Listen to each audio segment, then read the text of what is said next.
سلام و وقت بخیر خدمت شما دوستان عزیز، همراهان گرامی.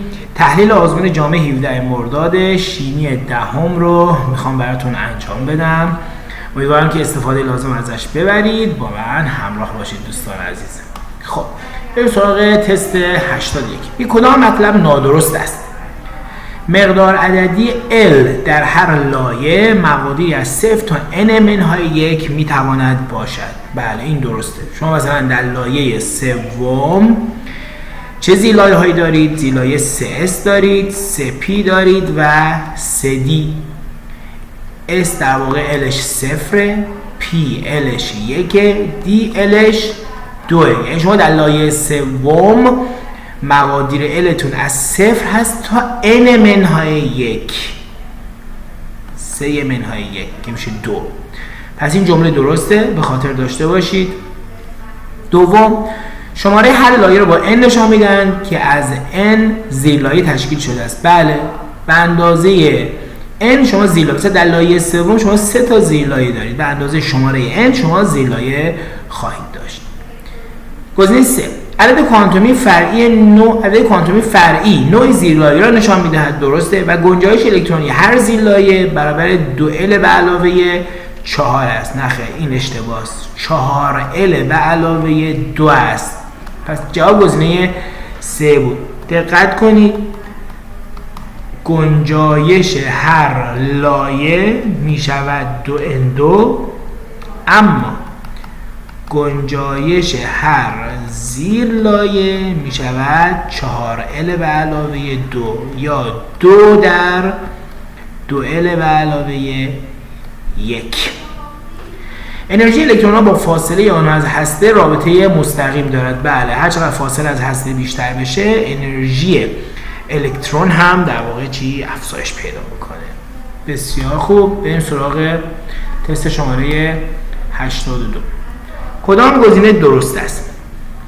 حداکثر تعداد الکترون ها در لایه چهارم یک عنصر که در تناوب چهارم جدول دوره‌ای قرار دارد برابر 32 است. خب اینو با این نکته که قبلا گفتم اشتباه نکنید. در لایه چهارم شما میتونید بگید 2 در 4 به توان 2 میشه 4 به توان 2 میشه چند؟ 16 میشه 32.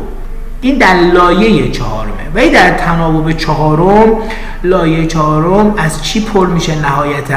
4s2 و 4p6 برای کریپتون دیگه، نهایتاً پرش کریپتونه.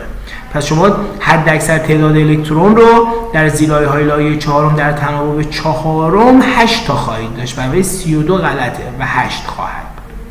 گزینه 1 غلط.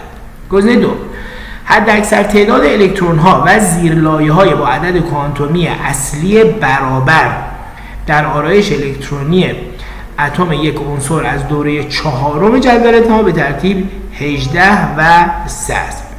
ماکسیموم تعداد زیرلایه هایی که در دوره چهارم پر میشن زیرلایه های در واقع لایه سوم هستند که درشون 3s2 قرار میگیره و 3p6 و نهایتا پرش میشه 3d10.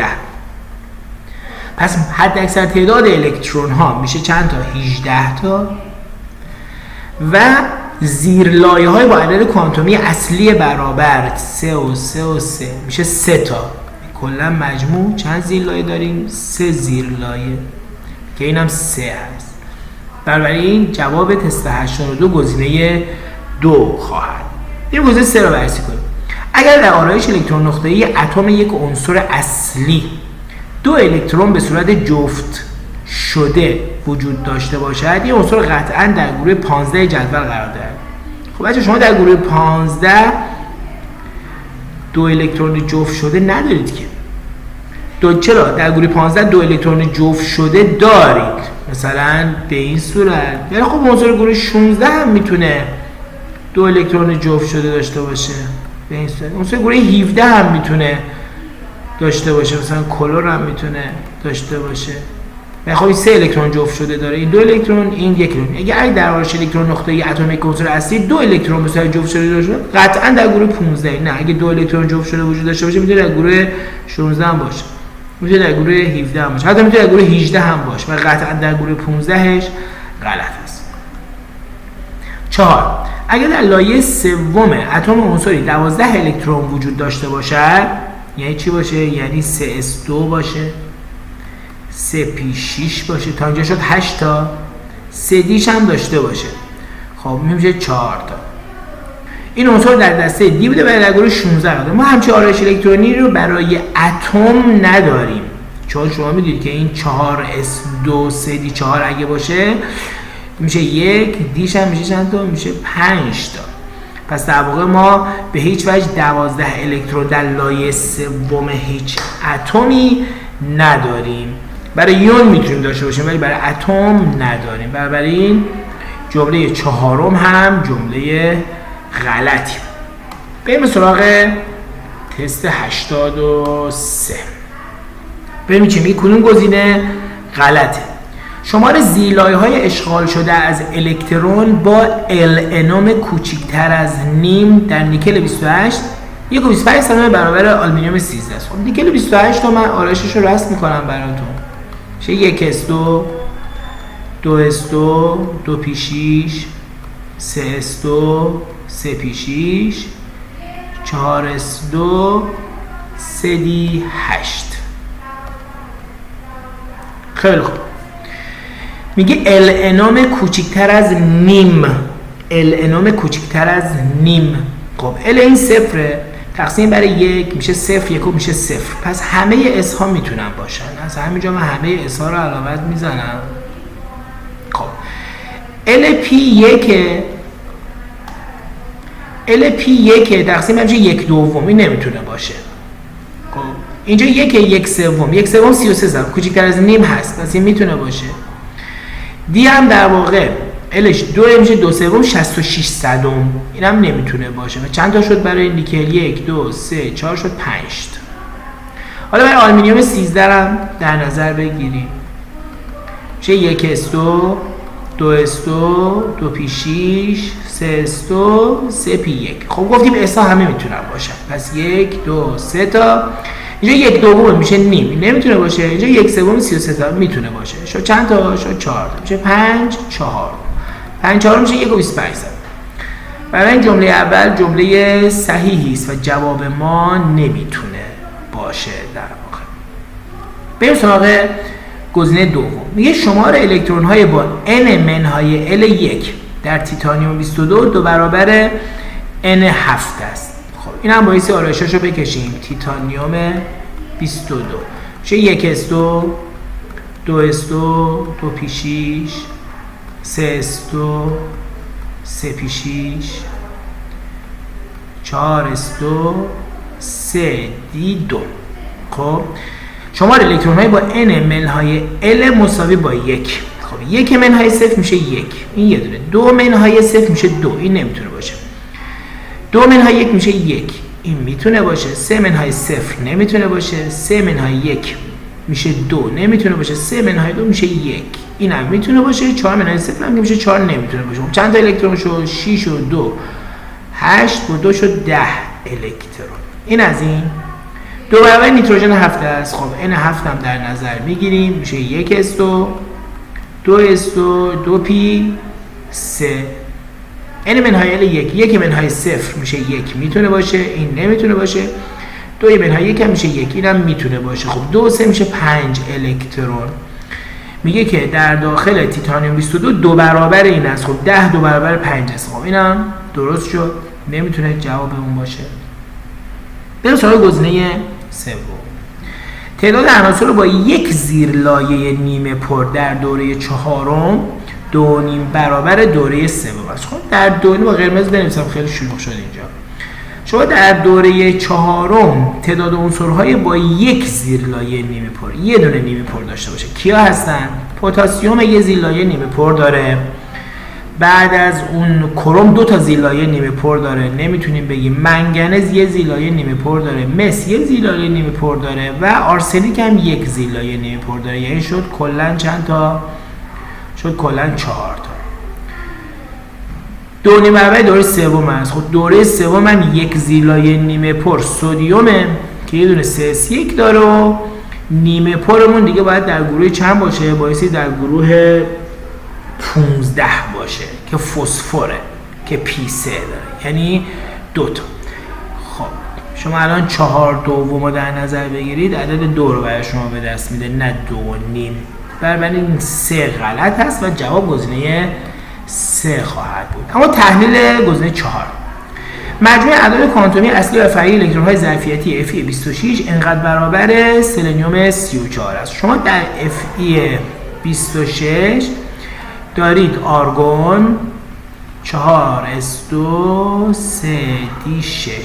این به علاوه ال الکترون حساب کنیم. 3 به علاوه 2 5 5 6 تا 30 تا. 4 به علاوه 0 4 4 2 تا 8 تا میشه 38 تا. برای سلنیوم 34 هم اگه بخواید حساب بکنید، اینم در واقع یه آرگون میگیره 4s2 3d10 و 4p4 خواهید داشت. 4p4 برای ظرفیت 4 به علاوه 0 میشه 4 4 2 تا 8 تا. 4 به علاوه 1 میشه 5 5 4 تا 20 تا میشه 28 تا. شما باید 38 تا به 28 تقسیم بکنید که همین عدد 1 و 36 رو برای شما به دست خواهد داد. و این جمله چهارم هم جمله درستی بود. تست خوبی بود، ستاره دارش کنید. تست سنگینی بود، مطالب زیادی رو بهتون یاد میده این تست. بریم سراغ تست 84. میگه با توجه به جدول زیر اگر عدد اتمی عنصری از این رابطه به دست بیاد، آرایش الکترونی فشرده آن کدام است؟ شما بایستی A و B و C و D اونا رو کشفش کنید قبل از اینکه حلش کنید. بریم سراغ کشف اینها. کلسیم 20 داده. تعداد لایه‌های اشغال شده از الکترون این چند است؟ تعداد لایه‌ها. شما میگید آخرین زیل لایه‌ای که تو این اشغال میشه 4s2 دیگه و به 4 تا زیل لایه 4 تا لایه اشغال شده. A میشود 4. تعداد لایه‌های اشغال شده از الکترون n چقدره؟ n هم که این بالا حل کرده بودیم دیگه. نگاه 1s2 2s2 2p3 بنابراین c میشه 2 تا لایه. تعداد الکترون‌های آخرین زیر لایه کلسیم 4s2 بنابراین b میشه 2. آخرین زیر لایه نیتروژن هم که 2p3 بود، تعداد الکتروناش میشه 3. پس اینجا میشه 3. حالا بیا عدد اتمی رو پیدا کنیم. در واقع شما دارید 43 ضرب دیگه ننویسم، ضربش رو انجام بدم یهو بگم بهتون. شما دارید 43 ضرب در 2 تا 43 تا میشه چند تا؟ میشه 86 تا. یه 86 دارید به اضافه 3 یه 3 4 تا 12 تا. این تو صورت 2 دی دارید، 2 3 تا 6 تا به اضافه 4 تا هم بی دارید، 4 2 تا هم 8 تا. بسیار خوب. صورت میشه 98، مخرج هم میشه 14. این تقسیم انجام میشه 7. پس عنصر مورد نظر شما نیتروژن 7. نیتروژن هم اگه با هلیوم بنویسید در واقع 2s2 و 2p3 خواهد شد. جوابتون گزینه 4 خواهد بود. بریم سراغ تست 85. با توجه به شکل مقابل که نحوه تشکیل ترکیب ایونی سدیم کلرید را نشان میدهد، تمام عبارات درستند به جز غلط رو میخواد. خب این الکترون از دست داده، این سدیم الکترون بده میشه Na مثبت، پس B Na مثبته. D هم که کلر الکترون گرفته میشه Cl منفی. بسیار خوب، این Na مثبت هست. Na مثبت. خیلی خوب. تعداد الکترون های آخرین لایه دو گونه B و C یکسان است. دو گونه B و C هر دو به آرایش گاز نجیب میرسن، هر دو 8 تایی میشن. تعداد الکتروناشون درسته، هر دو به گاز در واقع نجیب میرسن 8 تایی. هر دو چی میشن در واقع؟ هر دو 8 تایی میشن. هر دو 8 تایی میشن و تعداد الکتروناشون درسته. این جمله درسته. غلط رو میخواد. میگه درست است بجز. غلط رو میخواد. اندازه گونه C بزرگتر از D است. بله، این چون یک الکترون گرفته اندازش بزرگتره. آنیون از اتم خودش بزرگتر هست. این درسته. پس یادتون باشه آنیون، آر آنیون بیشتر است از آر چی؟ آر اتم. آر آنیون بیشتر از آر اتم. به شماره 3 گونه D مربوط به دسته P بوده. بله، کلور دسته P که با گرفتن یک الکترون به آرایش گاز نجیب دوره 4 میرسد. نه خیر، گاز نجیب دوره 3 میرسد، به آرگون میرسه دیگه. 17 دیگه. کلور 17 یه دونه الکترون بگیره میرسه به آرگون چند؟ 18. ساختار گونه A برخلاف گونه D بود. پس این غلط شد. جواب همین شد. ساختار گونه A که فلزی هست برخلاف گونه D که مولکول هست منظم است. این گازه. D گازه. گاز ساختار منظمی نداره. این فلز سه بعدیه. شکل کتاب درسی رو نگاه کنید. توی این قسمت کاملا ساختارها رو زیر کشیده. توی شیمی 12 ما فصل 3 مطالعه می‌کنیم. فلزات ساختار سه بعدی، شبکه بلور فلزی ساختار سه بعدی و منظم، ولی گازها خب مسلماً ساختار منظمی ندارن. بریم سراغ تست 86. مدل فضا پروکن مولکول آمونیاک به این صورت است. این همینجا غلطه. این یه شکل با زاویه 120 درجه است. مدل فضا پروکن آمونیاک باید یه همچین چیزی باشه. این اگه N باشه، N های 3 باید این شکلی باشه. نه، این مخصوص SO3 است. این ساختار مال چیه؟ مال SO3 میتونه باشه مثلا به این ترتیب. این تو فصل دومه، دهمه. برید نگاه کنید. این انتهای فصل اوله، انتهای فصل یکتونه. ساختارها برید داخلش نگاه کنید، حتما میبینید این دوتا ساختاره، این دوتا مدل فضا پرکن رو. شماره 2، در بین عناصر دوره سوم جدول تعامل فقط یک عنصر دارای 3 الکترون جفت نشده در آرایش الکترون نقطه‌ای خود است. خب شما تو دوره سوم فسفر رو میتونید داشته باشید که 3 تا الکترون جفت نشده داره، ولی خب آلومینیوم هم میتونید داشته باشید که 3 تا الکترون جفت نشده داره. پس فقط یک اتم غلط هست. گرافیت خالص بسیار نرم بوده و شکل ظاهری آن شبیه فلز سرب است. بله، این توی تمرینات دوره‌ای اومده بچه‌ها. تمرینات دوره‌ای رو حتما خوب بخونید. بهش هم میگن، به گرافیت میگن سرب مداد. شکل ظاهریش شبیه سرب. پس 4 هم بایستی غلط باشه. شکل مقابل مدل فضا پرکن مولکول کربن دی اکسید را نشان میده. جرم مولی آن 44.1 AMU است. جرم مولی یکاش AMU نیست، یکاش گرم بر مول هست. پس این هم خیلی ریز بود. غلط این سوال در واقع اون عبارت AMU بود که بایستی به صورت گرم بر مول می نوشت. بریم به سراغ تست 87. کدام یک از عبارت‌های زیر نادرست است؟ در طیف نشری خطی هیدروژن هرچه به سمت طول موج‌های پر انرژی تر می‌ره، فاصله بین نوارهای مرئی کاهش می‌یابد. شما طیف خطی نشری هیدروژن رو تا حدودی بایستی بلد باشید. نواراشو باید حتما حفظ باشه. شما یه 410 دارید، بعدش یه 434 دارید، بعدش یه 486 دارید، بعدش یه 656 دارید.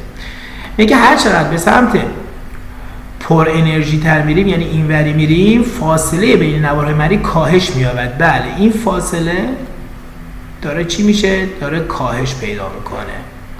بله، پس این عبارت درستی است. باز غلط رو میخواد از ما. هنگام بازگشت لایه n مساوی 5 به لایه n مساوی 2 3 خط طیفی میتواند ایجاد شود. خب نگاه کنید، شما از n مساوی با 5 اگه اینجا باشه، شما یه n مساوی با 4 هم دارید. بعد اینجا حالا فاصله ها یه مقدار کمتر میشه، میریم بالا. بعد یه n مساوی با 3 هم دارید دیگه، n مساوی با 3. بعد میگه به n مساوی با 2. حالا شما فاصله ها رو بیخیال بشید. n مساوی با 2، من توضیحاتی که میدم رو دقت بکنید. از 5 بخواد بیاد به 2، شما 5 به 4 دارید، 5 به 3 دارید، 5 به 2 دارید، بعد دوباره 4 به 3 دارید، 4 به 2 دارید، یه 3 به 2 هم دارید. چند تا شد؟ 1 2 3 4 5 6 تا شد. جا گفته 3 خط طیفی، 6 خط طیفی دیده می شود. پس جواب گزینه 2 خواهد. سطح انرژی لایه n مساوی با 2 در اتم‌های هیدروژن و هلیوم یکسان نیست، به عدد اتمی وابسته است. بله، این کاملا درست. احتمال یافتن الکترون یک لایه خاص با بررسی بخش پررنگ‌تر در شکل ساختار لایه‌ای بیشتر از سایر نقاط است. بله، این عبارت هم عبارت درستی است. بخش پررنگ‌تر در واقع احتمال یافتن الکترون رو در اونجا بیشتر می‌کنه. بریم سراغ تست 88. تعداد الکترون‌های کاتیون در ترکیب یونی MF3 با تعداد الکترون‌های عنصر آ از گروه 5 دوره 4 یکسان است. خب گروه 5 دوره 4 شما به راحتی میتونید عدد اتمیش رو پیدا کنید. یعنی A الان عدد اتمیش چنده؟ 23 هست. یعنی عنصر وانادیوم 23 هست. این کاتیون یعنی MS3 مثبت الکترون‌هاش 23 تاست. خب میتونیم بگیم که M 26 تا الکترون داشته، یعنی M کیه؟ Fe 26 که حالا 3 تا ازش کرده شده 23 الکترون. اینا رو کشفش کردیم. پس A شد وانادیوم، M شد Fe. عبارت کدام گزینه از نظر درستی یا نادرستی مشابه جمله زیر است؟ عدد اتمی عنصر M برابر 26 است و جزء عنصرهای دسته D محسوب میشه. خب این عبارت کلا عبارت درستی شد. پس سوال از شما درست رو میخواد. میگه شمار الکترون های با عدد کوانتومی فرعی L بزرگتر مساوی 1 در اتم A برابر با عدد اتمی 11 عنصر دسته P است. خب اتم A آرایشش میشه 1s2 2s2 2p6 3s2 3p6 4s2 3d3. شمار الکترون های با عدد کوانتومی فرعی L بزرگتر یا مساوی با 1. این که L نمیشه، اینم نمیشه. L مساوی با 1 این میشه، این یکی نمیشه، S نمیشه. در واقع این عبارت هم اینم میشه. خب چند تا الکترون داره؟ بهش میشه 6 و 6 12 و 3 میشه 15. پس این شمار الکترون ها شد 15 تا در اتم آ دیگه وانادیوم. برابر با عدد اتمی 11 عنصر دسته P است. شما دسته P در واقع یه 6 تا بالا داری، 1 2 3 4 5 6 تا، دوباره یه 6 تا دیگه هم بخواد پایین بیاید 6 و 6 میشه 12 دیگه، 11 میشه اینجا، یعنی عنصر گروه 17. عنصر گروه 17 عدد اتمی 15 نداره، عدد اتمی 17 داره و این جمله اشتباهی است. عدد اتمی عنصر آ برابر 23 بوده، درسته، و فرمول شیمیایی اکسید پایدار M به صورت یعنی Fe به صورت Fe2O3 است. درسته دیگه؟ بله، اکسید پایدارترش میشه Fe2O3. پس این جمله هم درست. مجموع شمار N و L الکترون های لایه ظرفیت M برابر 36 است. یعنی تو Fe26 باید پیدا بکنیم. فکر کنم توی یه سوال پیدا کردیم. Fe26 میشه آرگون 4s2 3d6 3 به علاوه 2 میشه 5 5 6 تا 30 تا، اینم که میشه 8 تا میشه 38 تا. این گفته 36 تا. پس این عبارت هم غلط بود. اما 4 اگر اختلاف نوترون ها در A51 اگر اختلاف شمار نوترون ها در A51 و M برابر 5 باشد، اختلاف شمار نوترون ها برابر 5. خب شما الان عدد اتمی A رو دارید 23، پس نوترون این رو میتونید پیدا بکنید. میگه 51 منهای 23، شما 51 منهای 23 گاهی میشه 28 تا. خب این چون عدد اتمیش بیشتره بعد نوترون بیشتری داره دیگه. حالا اینو به اضافه 5 میکنم، نوتروناش در میاد 28 و 5 میشه چقدر؟ میشه 31. پس این 31 نوترون داره. پس عدد اتمی 26 31 نوترون داره. اینم به علاوه 26 میکنم، 6 و 1 میشه 7 57. پس عدد جرمیش میشه 57 نمیشه 56. پس گزینه چهارم هم گزینه غلطی بود. بریم به سراغ تست 89. با توجه به داده‌های جدول زیری کدام گزینه نادرست است؟ خب اول عنصرها رو کشف کنیم. عنصرهای X, E, D و A در دوره چهارم قرار دارن. A منفی تنها عنصر یک منفی دوره چهارم برومه. الان A بروم هست.